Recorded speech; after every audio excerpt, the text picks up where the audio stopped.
Welcome to Creating Connection with me, your host, Dr. T, where we will navigate being human together.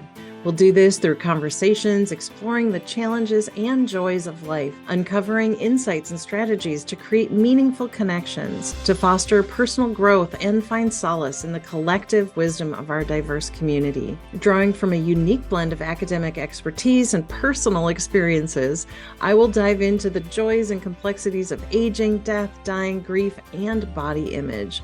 With a blend of humor and compassion and understanding, we will forge connections that transcend geographical boundaries and unite us in our shared humanity. When we come together, the possibilities are endless. Creating Connection with me, Dr. T, starts now. Hello, everyone. I'm your host, Dr. T, and you are listening to Creating Connection on Transformation Talk Radio. Stay with me for the next hour as I talk with Cristal Baez. Cristal is thrilled to share with us her transformative journey through her life experiences. She's an intuitive spiritual life coach. Her path has been a blend of heartbreak, joy, and growth. She has had a winding road punctuated by laughter, tears, moments of uncertainty, something that we can all relate to, certainly. And every twist and turn has contributed to the tapestry of wisdom that she shares in her Comadre coaching sessions. So she has a passion for guiding others on their path for self-discovery and healing.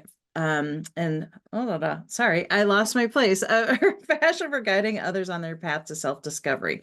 So she grew up as a first-generation Mexican in a first-generation Mexican household. She witnessed challenges of addiction, codependency, and kind of found herself trapped in unhealthy relationship patterns. So in her 30s, she began her transformation and was determined to break free of codependency and reclaim her self-worth. So she embarked on a healing journey, which then was so profound for her, she wanted to bring that to others.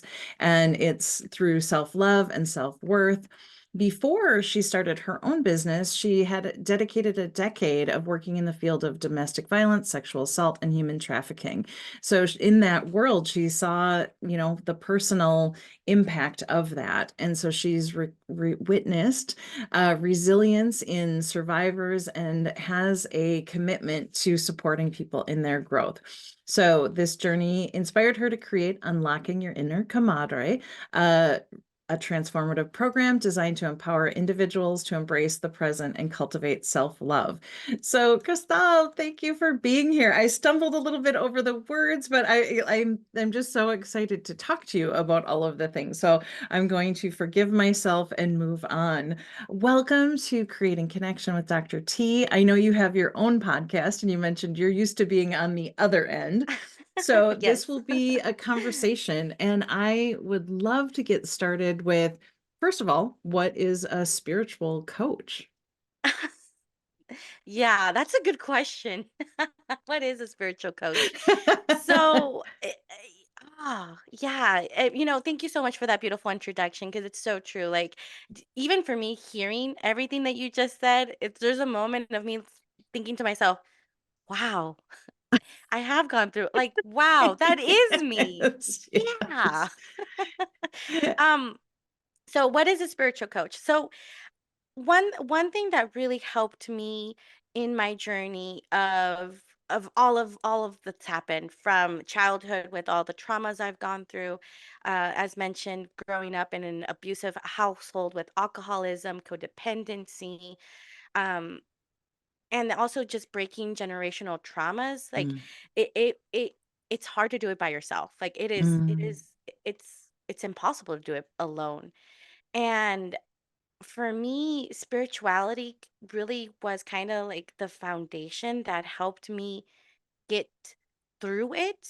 mm, And and so when I started to really dive into the spirituality side of life, that's when I started to see, oh, like there's like I am a spiritual being having human mm. experiences. I I love am that. this person who is just trying to do the best I can with the tools I have.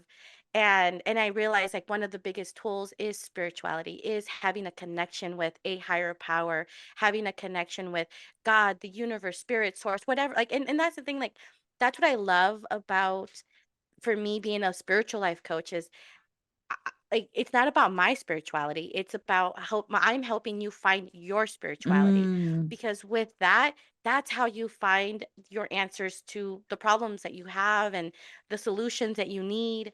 And so that's how I want to be, as that's the best way I could describe being a spiritual life coach. It's just bringing in spirituality in helping you maneuver through life, because again, we're not meant to do this alone. We are not meant to do this alone. I um love that. And so with that, because you said a lot there, because you're like you named all many of the names that we call spirit source and higher wisdom and whatever that is. And I listened to your podcast, your intro podcast, and you were talking about kind of that you were raised Catholic, and I was mhm, as well. And it took me a long time to be able to say the word God comfortably yeah. because there was so many layers. And I'm wondering, so when you're talking about it for just for yourself, so not for other people, how do you refer to that? Like, do you refer to it spirit, God, just out of curiosity? You know, everything. Source. In my business, I do say I use the word spirit a lot, because Mm, it does feel like there's this sense of spirit. But it's, for me, it's God, higher power, source, the universe, mm, creator, Mother Earth. Like it really is just energy. sure. Because it just feels like energy. I connected with another coach not too long ago, and she uses the word Gus, and I was like, Gus is amazing. God, universe, and spirit. Gus. Oh, I love that. I love Right? that. Perfect.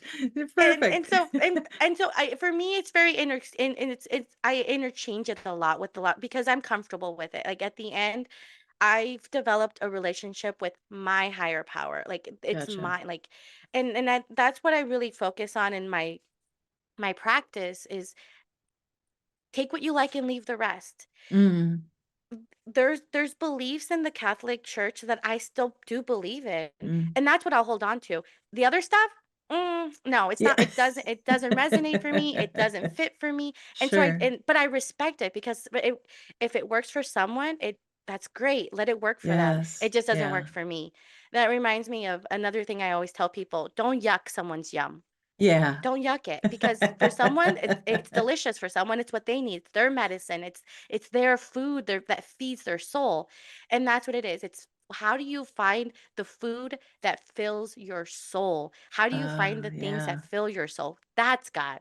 And so that's how I describe I it. So love that. that's why I interchange the words. My husband and I always say, don't yuck their yum, like, because Yeah. it's like, because we might find ourselves like going down that path of judgment or criticism. And Mhm. then it's like, why? It doesn't matter. If, like you said, Exactly. if it fills you up, if it makes you feel a certain way, then yeah, absolutely. Mhm. And I do love this term Gus because that it's kind of friendly and almost a little silly, but Yeah. it seems approachable. So thank you for sharing that with me. Yeah, of course. So I would love to know kind of about your beginning story that led you to this path, whatever you're comfortable sharing and to whatever degree, because I know that Yeah. you talk about having a real windy path and Mhm. this desire to break generational patterns, which is so Mhm. important, I think, for anyone listening that, don't do this alone. We're Mhm. not, we are not here to do this work by ourselves. So Mhm. how did you get on this path if of breaking your own Oh. generational patterns?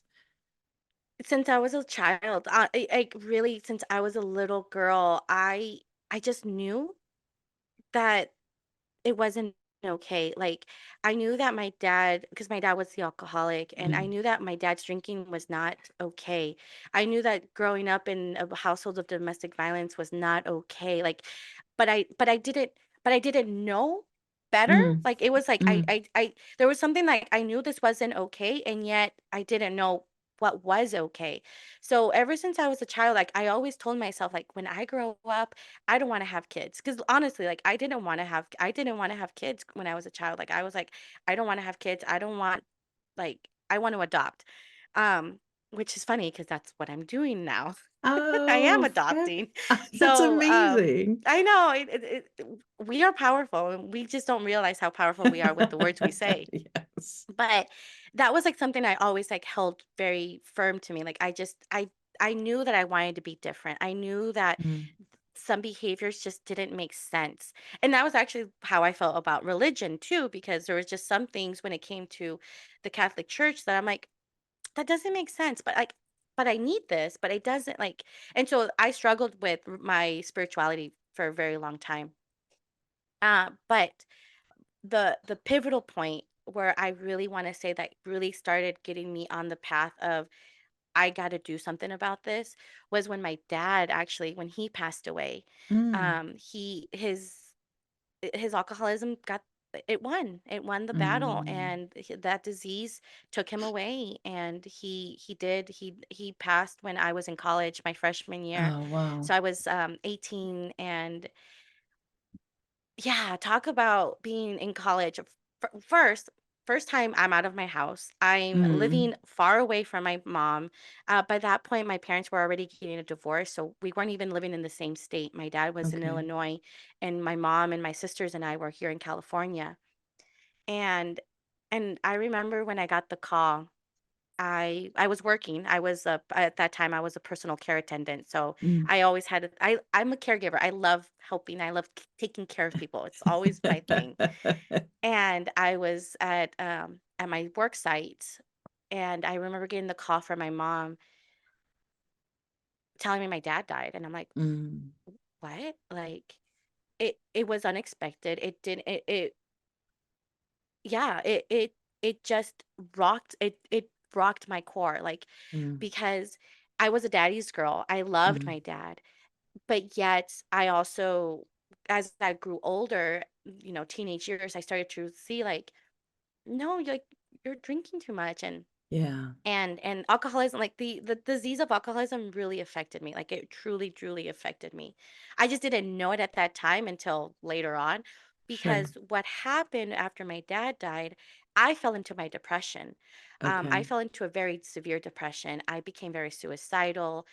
I did attempt a couple times, Mm, and now looking back, it's always that reminder of, but it didn't happen because I had angels in my life. I had people like I remember one time a friend called me when I was contemplating it. And to mm, this day I owe her so much because it's like I don't think she knows how much she's truly did save my life because she just sure. called me in that moment. Um and so I started going to therapy because I knew I needed help. I knew I needed something. Right. I started going to therapy, started taking antidepressants. And then, life started getting a little bit easier just because I was able to talk about it. Because the thing is that one of the coping skills that I had learned as a child was to not talk about it. It Sure. was it was the family secret. I didn't talk to my friends at school or my teachers about the Sure. abuse that was going on at home. I didn't Right. talk about any of it. So I Right. bottled it all up. And so when I went to therapy for the first time in my whole life, I was 18 years old. I was talking to someone about these things, Oh, and it felt liberating. It felt sure. nice to just share and not feel judged and not feel like I was the problem, because that was the thing, like, I always felt like it was my fault. Sure, as Um, kids do, right? I mean, yeah, that exactly. really is something that kids take on. And, Mhm, you're talking about, this the layers, right? So, you love your dad, yet you start seeing like, okay, this doesn't feel right. I don't know what is, because you don't have the language for it. You don't understand like mhm, mhm, that the impact of mhm, addiction, right? Because mhm, you can't, speak to that. And you're like, well, this is mhm, just how he's always been, and maybe mhm, there's days that are worse, and then you're not talking about it, mhm, because mhm, there is that culture of silence, and it's like, mhm, oh, we don't let people mhm, in, which then you can't be fully known, and you're holding mhm. all of this by yourself, Yeah, which is yeah. heavy. And so Mhm, yeah, so it sounds like your dad's passing, was so jarring and sudden that it really kind of catapulted you into like, Mhm. okay, let's figure out what's going on, and to Mhm. have suicidal ideation. And for people out there that might be triggering to hear, but I think it's important to talk about, and we can add a note for helplines, because if Mhm. people are contemplating that, and I too have been in that situation Mhm. where it seems like that's the right choice. And Yeah. I've had my own journey through that. And so people who are, Mhm. you and I, we're here because, of different choices. And so I'm thankful to your friend as well, so that you can be here and sharing your smile and growth Exactly. journey. Oh, And yes, thank so you. yeah, and I love that, turning pain into helping. And I was a nursing assistant, so another connection that we Look share. at that. I I love know, that. I know. And that helping, and that desire to help is such a gift. And it's also important then to take care of yourself. So how are Mhm. you taking care of yourself while you're caring for Yeah, others? Because it sounds like exactly. you're in the middle of adopting, which, Mhm. I'd love to hear more about your kids Mhm. if you'd like to. Well, we don't have to go Mhm. deep into it, but the process of adopting is, not easy. Mhm. And so, yeah. So first of all, how do you take care of yourself? Well, I'm glad that you asked that question because that was what I started learning at the age Mm, of 18 with going to therapy. That was the first time I realized, oh, I this is helping me. I could do this for me. Because the whole time I yeah. was so used to helping everyone. Like I didn't know Yeah. what it meant to help myself. The thing is that it didn't give me the tools right away until I actually went into the field after I graduated college and I went into the field of domestic violence, sexual assault, Mm. human trafficking. That was when I first heard about the term self-care, and I remember thinking, "Self-care? What is that?" Like, Yeah. take care of yourself? I always envisioned, like, spa dates and someone Sure. massaging me, and I never like, I just didn't understand it because being a people pleaser, Mm. I was just like, "Wait, I take care of other people? Like, I don't I need to take care of myself? What?" Um And so I started learning what that meant, and that's when I really started diving into it because I would witness it with a lot of the women and men and children that would come through Mm. the doors at the agency of self-care. Mm. And the analogy that really spoke to me about what self-care meant, because I struggled with I truly struggled with self-care. I struggled with it because my happiness depended on other people's happiness. I Oh, remember one sure. time I said to a coworker, "As long as they're happy, I'm happy." And my Mm. coworker was like, that's not healthy." And I'm like, "What? It's not? Like, what do you mean it's not healthy? That's loving. Like, that's what people do. That's how I was raised." Yes, yes. So the analogy that was given to me, and ever since then, it's the analogy I use in my own coaching, and I tell people and I tell everyone, always remember on an airplane, for those of the listeners who have been on an airplane. When you go on an airplane, they always say, "Put your mask on first Yeah. before you try helping others." And I never understood that because that bothered me. When I would go on planes and I would hear that, that would bother me because I was like, "No, I'm gonna help," because I have a little sister who has Down Okay. syndrome. Okay. And so I would be like, "No, I'm gonna help her." Her name's Destiny. I was like, "I'm gonna help Destiny. I'm going to make sure she's taken care of, and then I'll put my mask on." Uh, And so when I heard that, they said, "Why do you think they say that in the airplane?" And I'm like, "I don't know. Like, I really don't know. Like, I don't understand. I would help the others before I would help myself." mm, And they said, if there's no air, if the oxygen is running out and the mask, you have to put it on. If you do not put on your own mask for you to get the oxygen, you're not going to then be at 100% to help the others around you.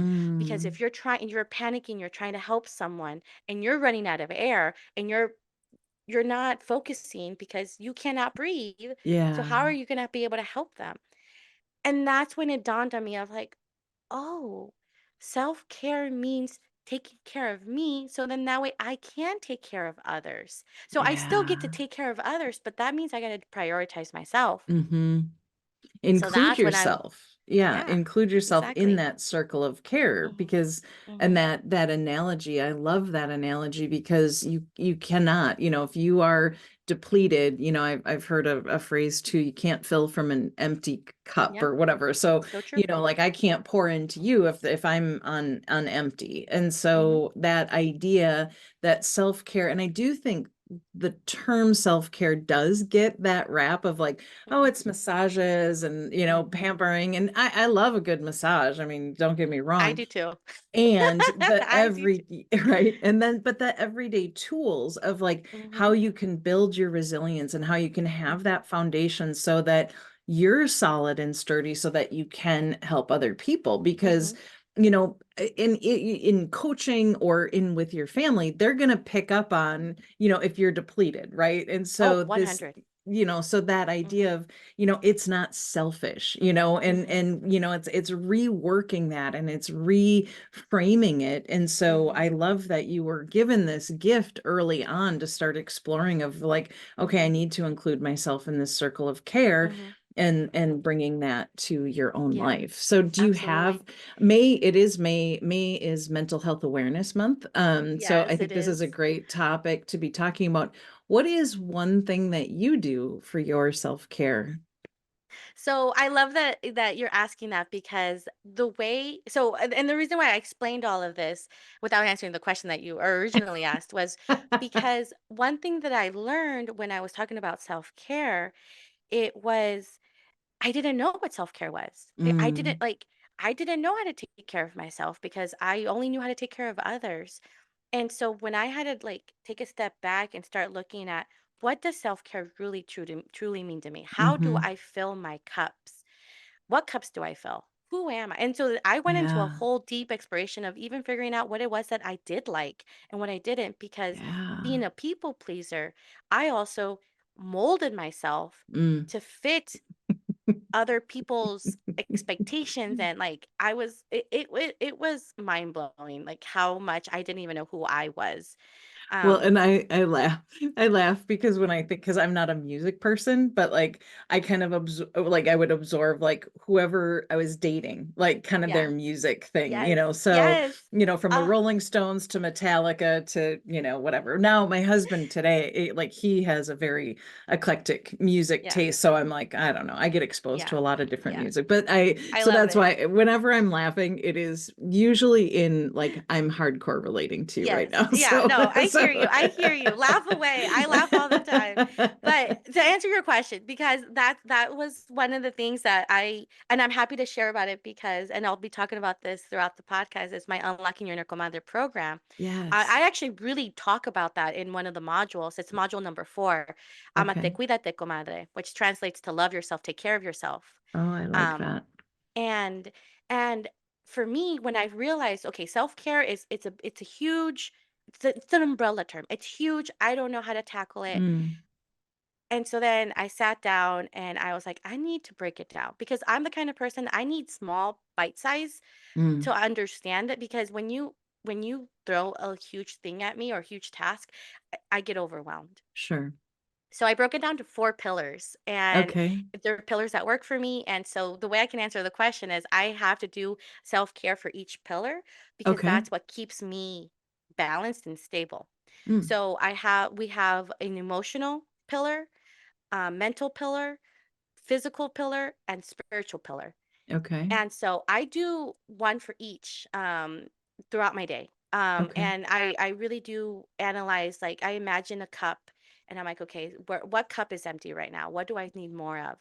And Mm, so when it comes to my emotional self-care, it's time to like it is the time where I reach out to friends, the talk therapy. It's, I have a therapist still, I have life coaches that I still work with. Like mm, for me, my emotional self-care is by talking about even this right now. Being in this podcast is an emotional self-care for me because it just fills my cup, it gets me going, it flows the energy. So spending time with friends, I love spending time with friends. A good laugh, a good belly hurting laugh, it's my favorite form of self-care. So sometimes I have to put on those movies that are just like the really dumb comedy movies, oh yeah. but it's because they get you laughing. So that's my emotional self-care. My mental self-care is reading, learning, listening to music to really be able to quiet my mind, Mm. because the way I see mental self-care, it's my brain never shuts off, especially because I'm an overthinker. Okay. Overthinker, overanalyzer, everything. And so sometimes, in order for me to take care of my brain and to quiet it down, I have to meditate. So I do Mm, meditations, I listen to music, I listen to something that gets to distract me from the mm, stress and the problems that I okay. have. Because if we get caught up in the stress and the problems, we're not taking care of ourselves. We're just running in a circle. Like, Yeah, I always yeah, think of like a dog chasing its tail. yeah. So that's my mental self care, is just anything that distracts my mind. My spiritual self-care is what helps me stay connected to God, what helps me stay connected to the universe. And a lot of that is, again, meditate. And I love that meditation can like fill any of those cups. And that's the Right. cool thing, that once you start finding your niche, and once you start finding what works for you in your self-care, you start to see that it fills all your cups. It doesn't just fill Yeah, one cup. yeah. Um, but meditation also fills my spiritual cup. I do with my spirituality, the divination I practice is tarot reading. Okay. And so with my tarot cards, I I just, there's this connection that I feel that fills my cup. And then with my physical self-care, it's how am I taking care of my body? Mm, Because my body needs to be taken care of too. Like, I yeah. just took care of my heart, took care of my mind, took care of my spirit. Let's take care of this body. And it's movement, it's dancing, it's any drinking more water. Like, those are for me forms of self-care. It's how am I taking care of myself in these four pillars. So And I hope that like answered that. your question. Yeah, you did. And you brought up many more. No, so I like that you mentioned, this idea of even drinking water is, Mhm, is self-care, because it doesn't have to be this inaccessible, I'm on a mountaintop and, all of those things. And what's funny is, like, in episode 15, my last episode that I did, I was talking about stress and burnout. And you just organically talked about many ways that we complete the stress cycle: laughing, connecting with others, taking care of our physical self. And the other thing that I want to highlight is that you said that you check in, like what is needed. Because, if we just have this checklist, and I think that's what some people, especially, that I talk to, they're like, I'm so busy, just don't add one more thing to my list, right? And instead of you just having this, like, oh, here, I do this, I do this, I do this, it's like actually saying, like, well, today or in this moment, what is called for? Maybe I need a nap, maybe I need a drink of water, mhm, maybe I need to call a friend. mhm. And so it is this fluid thing. It's not this like It rigid thing. And I know that in the past, I've had that, like, okay, I'm going to eat this and I'm going to do this and I'm going to only do this. And then when I didn't, then Yes, I failed. And it's yes. not. And I'm making, for people who are listening, I'm making very, firm gestures with my hands, because it was that, like, I would try to stay in this box. And Yes. so, yes. And so what you're pointing to is like, let's check in, let's see what's needed.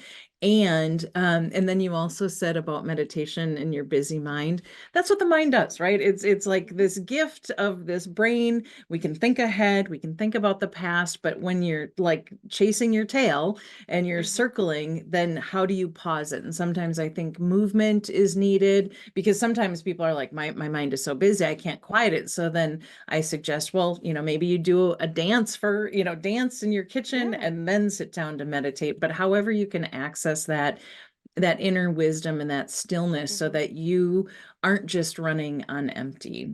mhm, Thank you. You mhm. did answer the question. And I would love to know, you briefly talked about your program, but how did you get to creating your inner Oh, comadre?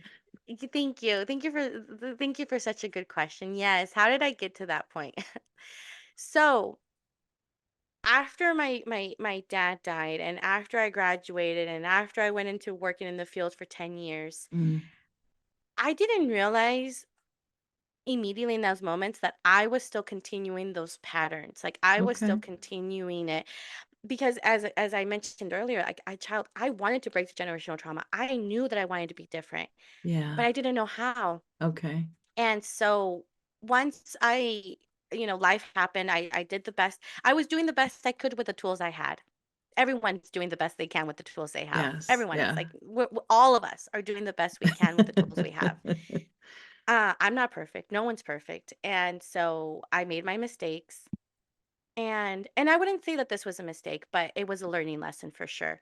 I I realized that in my 30s was when it happened. I got married, Mm, was excited. I'm like, okay, this is it. I'm being a grown up, like all of these things. My husband and I had bought a house, all of that. And yet, when we decided to start forming a family, we knew that we didn't want to have biological kids, and we wanted to go through foster to adopt. We wanted to mm, foster kids and then hopefully adopt them. And when and I know this is nationwide, but in California, to become a foster parent, we have to go through all of these things. mm, We have to go through psych evaluations. We have to get background checks, all of that jazz. Well, the psych evaluation was interesting for me because it was just a form that I had to fill out, and I mm. was being honest. Like I was like, I do I Yeah. qualify to be a mom? Do I really? Right. Um And I didn't. I mean, I did according to them, but I when I saw the paper, when I looked at it, I said, "No, I'm not. I am not ready to Mm, be a mom. I am not ready to bring in two kids or at that time a kid into I am my mom and I am my dad. I am mm. exactly the same thing I had promised myself never to become, and I am doing it. Okay. I was in a marriage that I was unhappy. Mm, I was married to, unfortunately, he was an alcoholic, and I just kept denying that part. Like I just kept mhm. saying, No, he's not an alcoholic. He's not like my dad," is what I would tell Yeah. myself. And he wasn't like my dad, but Sure. that disease was still haunting me. And so then I started seeing, I'm repeating this pattern here. I went into a 12-step recovery program because I was like, I need help because Okay. I cannot do this by myself. Mm, And that's when I like really started working on me, like really doing the inner work for myself. Fast forward because there's a lot for that. I ended up getting a divorce. Unfortunately, our marriage did not work out. mm. It was an amicable divorce. We both agreed we were not. We're just it's not our time. Okay. But we already had the kids. We got placed with two kids by that point, and I was like, well, I love these kids. I'm gonna like let's keep going. Yeah. And so when I was at my home, I was really sick. The kids and I had got what we had gotten RSV. Okay. I was so sick and I Mm. was crying and I was praying and I was telling God, God, what the heck did I sign up for? This is not what I Yeah. wanted. This is not what I had in mind. Please help me. Mm. And Teresa, let me tell you, the help came. And it didn't come in the way I was thinking it was going to come. It Sure. just came in other ways. And that's when I really dived into healing my inner child, healing my inner wounds, healing, like Mm. really healing because I felt like everything else I had been doing was like superficial. I just wasn't digging in deep. Well, I So do I want to started, pause there because, uh-huh. you said many times, like with the tools that we have. So, the spiral staircase of healing, it's not necessarily that it's superficial, but it's like this is where you could go with the tools that you Hmm. had. Then, more life Hmm. happens, and then you get to go here, and then more life happens. And Hmm. we're never done learning. And sometimes Exactly. sometimes a lesson will come up for me, and I'm like, Mother of pearl, like, did we not figure this Yes. out already? Like, why are we Yes. here Yes. again? And so I do want to I just needed to like pause you there because yes, you are going deeper and you will continue to go Hmm. deeper. But that doesn't mean that your other healing was surface because I'm sure that was Exactly. huge. And I'm Yeah, it guessing, was. Hmm. yeah, and I'm guessing maybe, there's maybe some cultural things with, Hmm. getting outside help and Hmm. and then not to mention like the codependency of like not Hmm. telling secrets. So anyways, Yeah. I'm glad No, thank I'm you for glad that. that we're here. And then so that Yes. then these next lessons started coming and you're Hmm. like, okay, Exactly. let's go. Exactly. And one of the yes, 100%. Thank you so much for saying because it wasn't superficial. The thing is, for me, the reason why it was superficial I'll be very honest, I wasn't applying what I was learning into my life. Oh, sure. That's why it was superficial for me, because I Gotcha, gotcha, wasn't gotcha. applying it. I would go to therapy, talk it out. I was using therapy as a venting space Okay. to talk smack about everyone Yes, is the problem but me. That's what I got needed. it. It was like it was superficial. And but it was what I needed. And so when I started doing the work, like I started applying the tools. Like I just Mm. started saying, "You know what? Maybe I am the problem. Maybe my picker is broken. Maybe there is something wrong that I need to do. Sure. Like it's what is it?" And that's when I started applying I started applying all the tools that I had learned through Yes. this journey of when I started when I was 18. And last year was when it just all kind of came together, and I started transforming. I started changing, and Mm. people started taking notice of that. And that was when I said, it was actually a coworker, that would said to me, "Crystal, whatever you're doing, I want to do it because you're glowing." Like she literally said, "You are glowing." And I'm like, "Well, I'm not pregnant, that's for sure." The glow is because I was starting to take like be happy. For the first time in my whole life, I was in love with myself. I Mm. loved everything about myself. I loved my body entirely. I like There was just this love that I had. And when she said that, I was like, well, these are the tools. Like, it's not a secret. It's not like I'm not taking anything. Like, I don't know. Like, I don't A know how to magic explain it. potion. Sure. Yeah. And so then that was when I started thinking, okay, maybe this is what I want to start doing, because I was already doing tarot card readings for Okay. friends and for people, but I wanted to take it deeper. And so I connected again. I pray. Everything I do, I pray. I pray on it, and it just happens for me in a beautiful way. I got connected with someone who started guiding me and saying, like, if you want to grow your business, this is what, create this. These are your like, come up with the talking points you want to create. And I did. I listed out my tools that I had already been using, and when I looked at it, I was like, I can actually make this into like a 10-step program, or a 10-week program, or a 10 Sure. modules. Like it makes sense. And that's what I started doing, and I ran with it. And then I had people who took the program for free, because I was like, I need pioneers. I Yes. need to test this to make sure it works, because I know Yes. it works. It works for me. I just cannot guarantee that it works for others, because I don't know. I know, but I don't know. Right, right. Um, and it worked. Oh my gosh, it was so magical and transformative. Like I just to witness the pioneers that took this program and the growth that they had, I was just like, oh wow, this really does work. Yes, So yes. that's how I developed my program. I love that. Just, to recap, because I think that that's important, the like taking action, right? So one of my dear friends, Laura, she says this phrase that I've now adopted as my own, but she's like, "Oh, I forgot to remember." And we forget to remember to use Yeah, our tools, or we're yeah. getting our tools and it's like it's not connecting at that level of like, "Hey, how can I do this?" Which is, what you said at the very beginning is like, check in, what resonates, what fills your cup might not Mhm, fill my cup, and vice mhm, versa.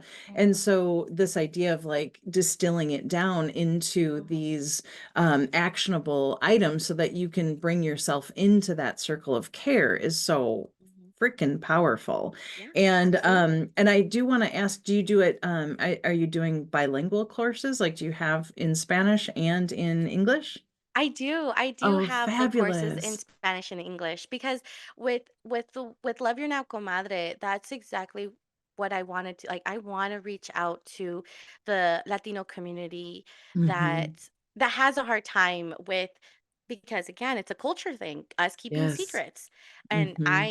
when I was in my recovery program, I am still currently in my recovery program. We always talk about we are as sick as our secrets. Yeah, That is magic. We are as sick as our secrets. right. And in the Latino community, we know how to keep our secrets, and we keep them tight, and we keep them in. And so Yeah. I was like, I need to reach out to my fellow comadres, compadres, and comextres, because we need to continue healing. And so, yes, I did create my program also in Spanish. Okay, great. Because that is, I mean, that is one of the things that has been such a barrier that I've seen in wellness work in general, right? And so I worked at the Sanford Center for Aging in Reno, Nevada. And so we would have these programs, but it wasn't accessible because if the flyers aren't in Spanish or in another language, then Mhm. people don't know about the resources. And even if they were free resources. And so I love that that you're reaching that. And have you had like people culture like who are Spanish speaking or culturally kind of in this world that you're talking about join your programs, and how have they responded? So it's so funny that you say that. The people that I actually first started off with, because Pioneer program, I always have to like do my testers. Yeah, My yeah, testers yeah. were my own family. Talk My about mom, breaking generational patterns. They did it with you? That's yes, like my mom, amazing. my mom calls me her own therapist. I'm like, Mom, I'm not a therapist. I love you, but I'm not a therapist. Oh, that's But like yeah, powerful. and so I started with my mom, my cousin, I would just tell them, like, I told them, like, this, like, "Look, these are the tools, like, maybe you can start Yeah, looking at this, maybe you could start thinking it this way." Because at the end, it's all a mind shift. We sure. gotta shift our minds, Yeah. and and my words are my medicine, and it's like, once I start talking to you, you I don't know, like, it sticks. And so, yeah, so that's how I started off with my own family, and slowly just they're sharing, and I have my mom's friends reaching out, telling me, asking me things, and it's like, yeah, so yeah, that's how it started off, and it's been an amazing journey. Oh, that's phenomenal. And might I say brave to do that with your own family. I know.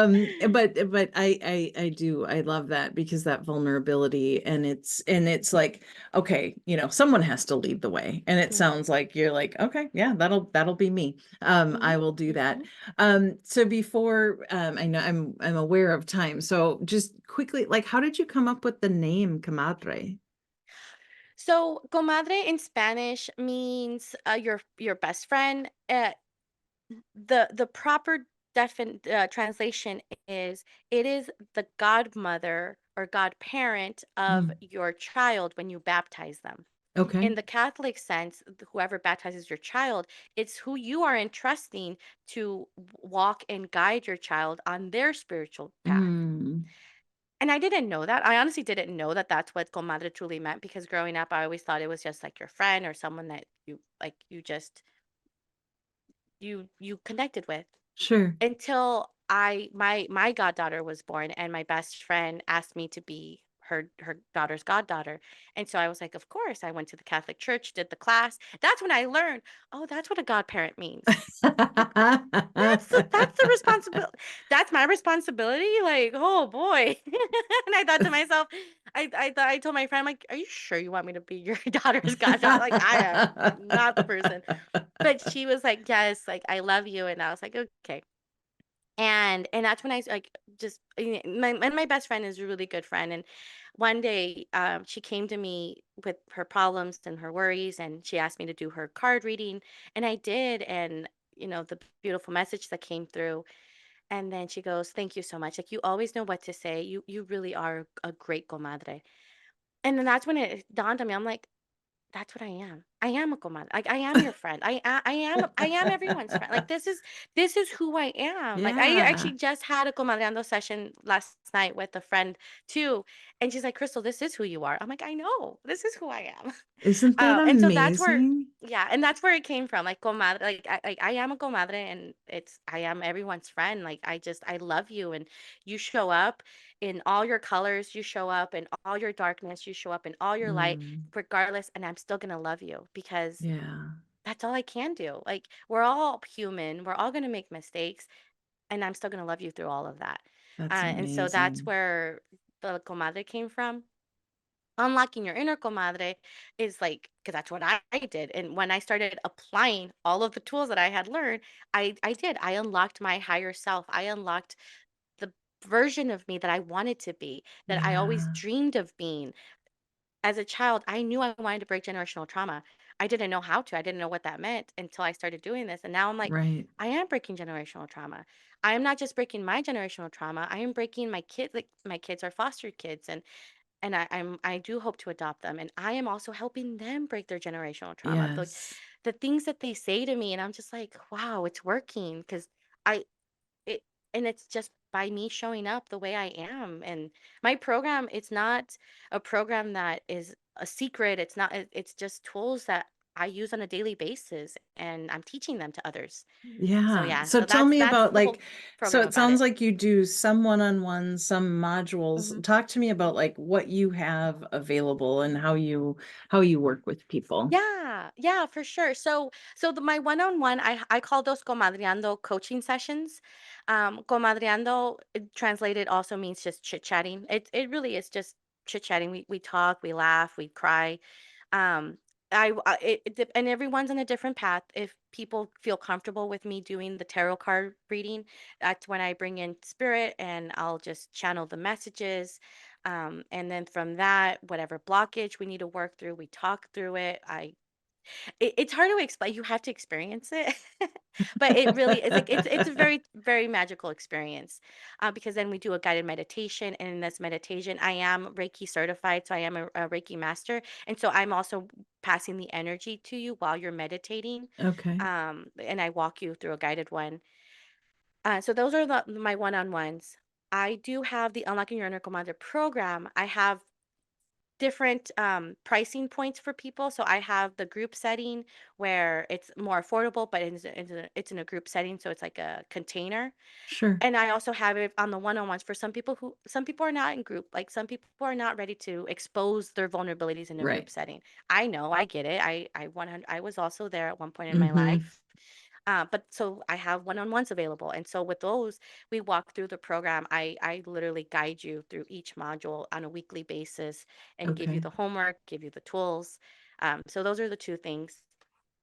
And then, yeah, my social media, I offer different modalities of healing. My podcast is with the intention of also to motivate and inspire people. So that's a lot of the services that I provide. And what's your podcast called? Fire and butterflies. Fire and butterflies.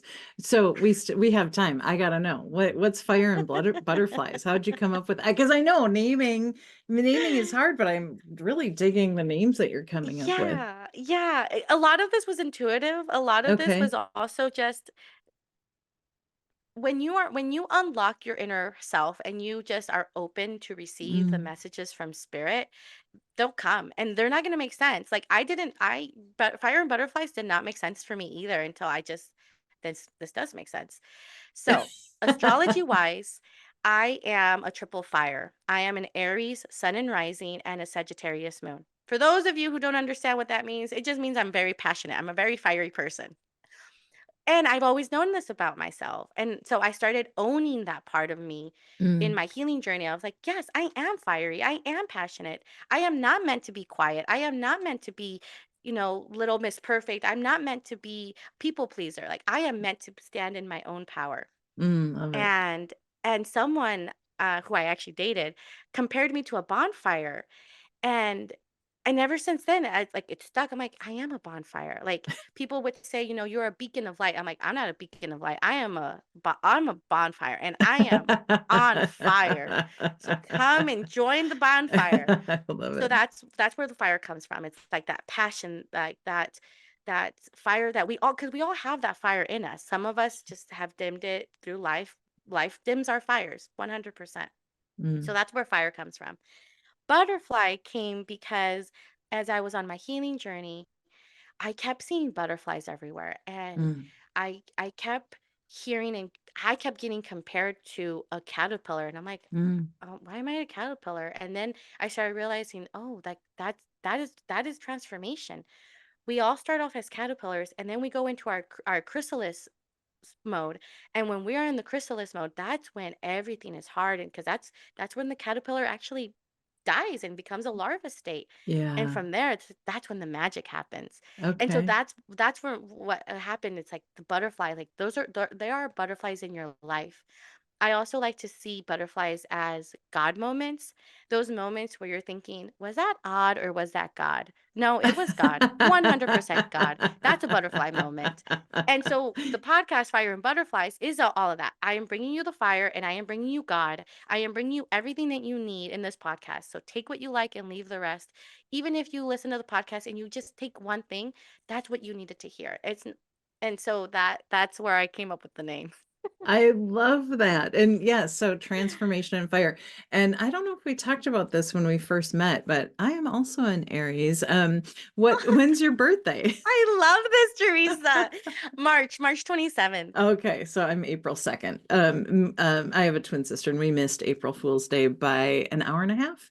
Oh, wow. So yeah, so we're just into April 2nd. Anyways, I know, and people are, I love it. I look into it. Like I I do say, too. I am woo adjacent, but I don't always understand all that it goes into it, but Hmm. definitely pay attention to that. And my husband, when I met him, he was like, oh, I can't believe I'm dating someone who believes in that.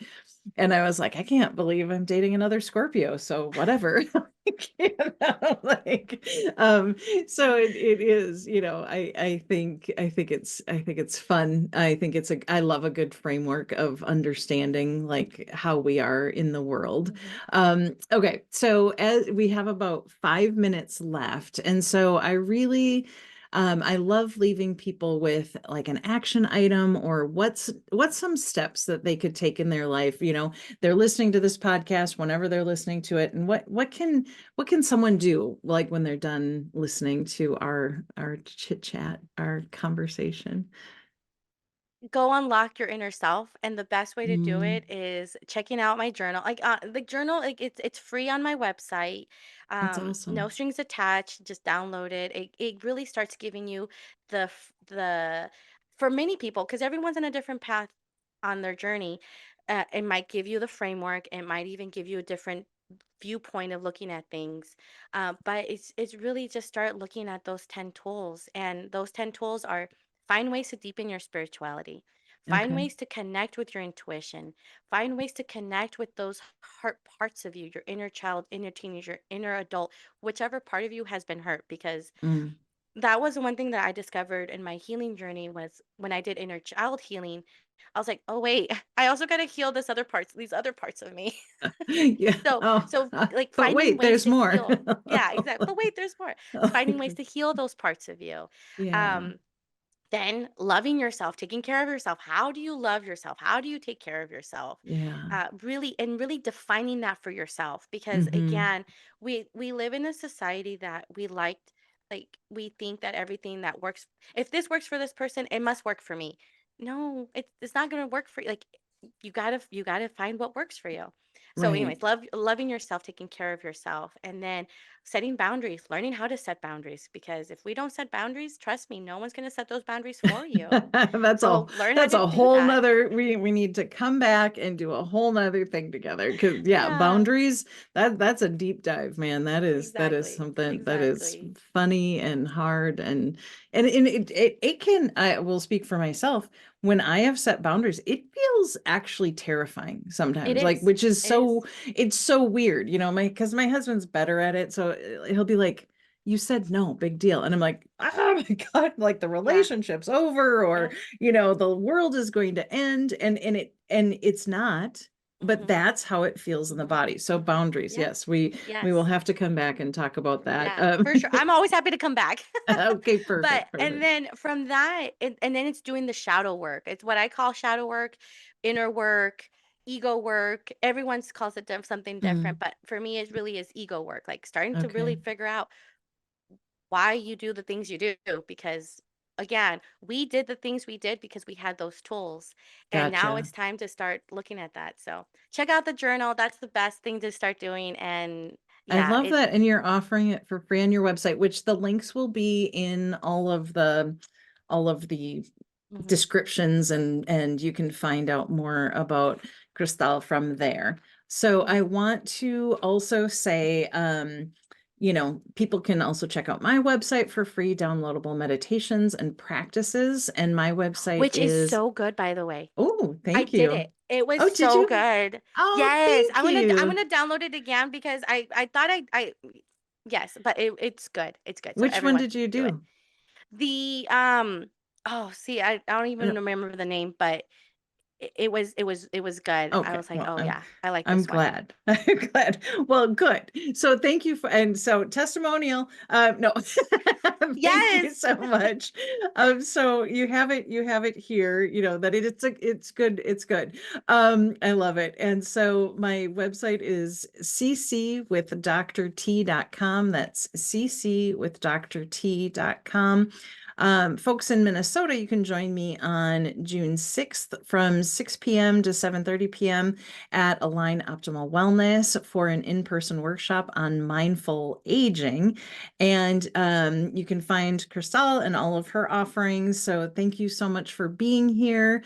What a delightful conversation. This hour just flew by. And so I would love to do this again. I know I'm going to be on your podcast soon. So I am Yes. looking forward to that. And for everyone who's listening, I just want to say thank you so much for tuning in to Creating Connection with Dr. T.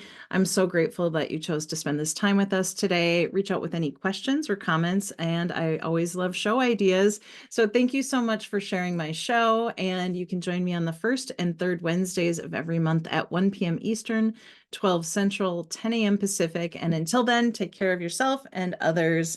See you back here in a couple weeks. Thank you so Yes. much. Thank Thank you for listening to Creating Connection with me, Dr. T. You can join me by tuning in on the first and third Wednesdays every month at 10 a.m. Pacific on transformationtalkradio.com, where we will navigate being human together. Being human means that we all have a body, and we will all experience loss, grief, and aging if we're lucky. Let's join together on this journey of exploration, support, and mutual learning. I love bringing people together, and on Creating Connection, we are a conversation away from understanding another person and, quite frankly, ourselves. For more information, visit ccwithdrt.com.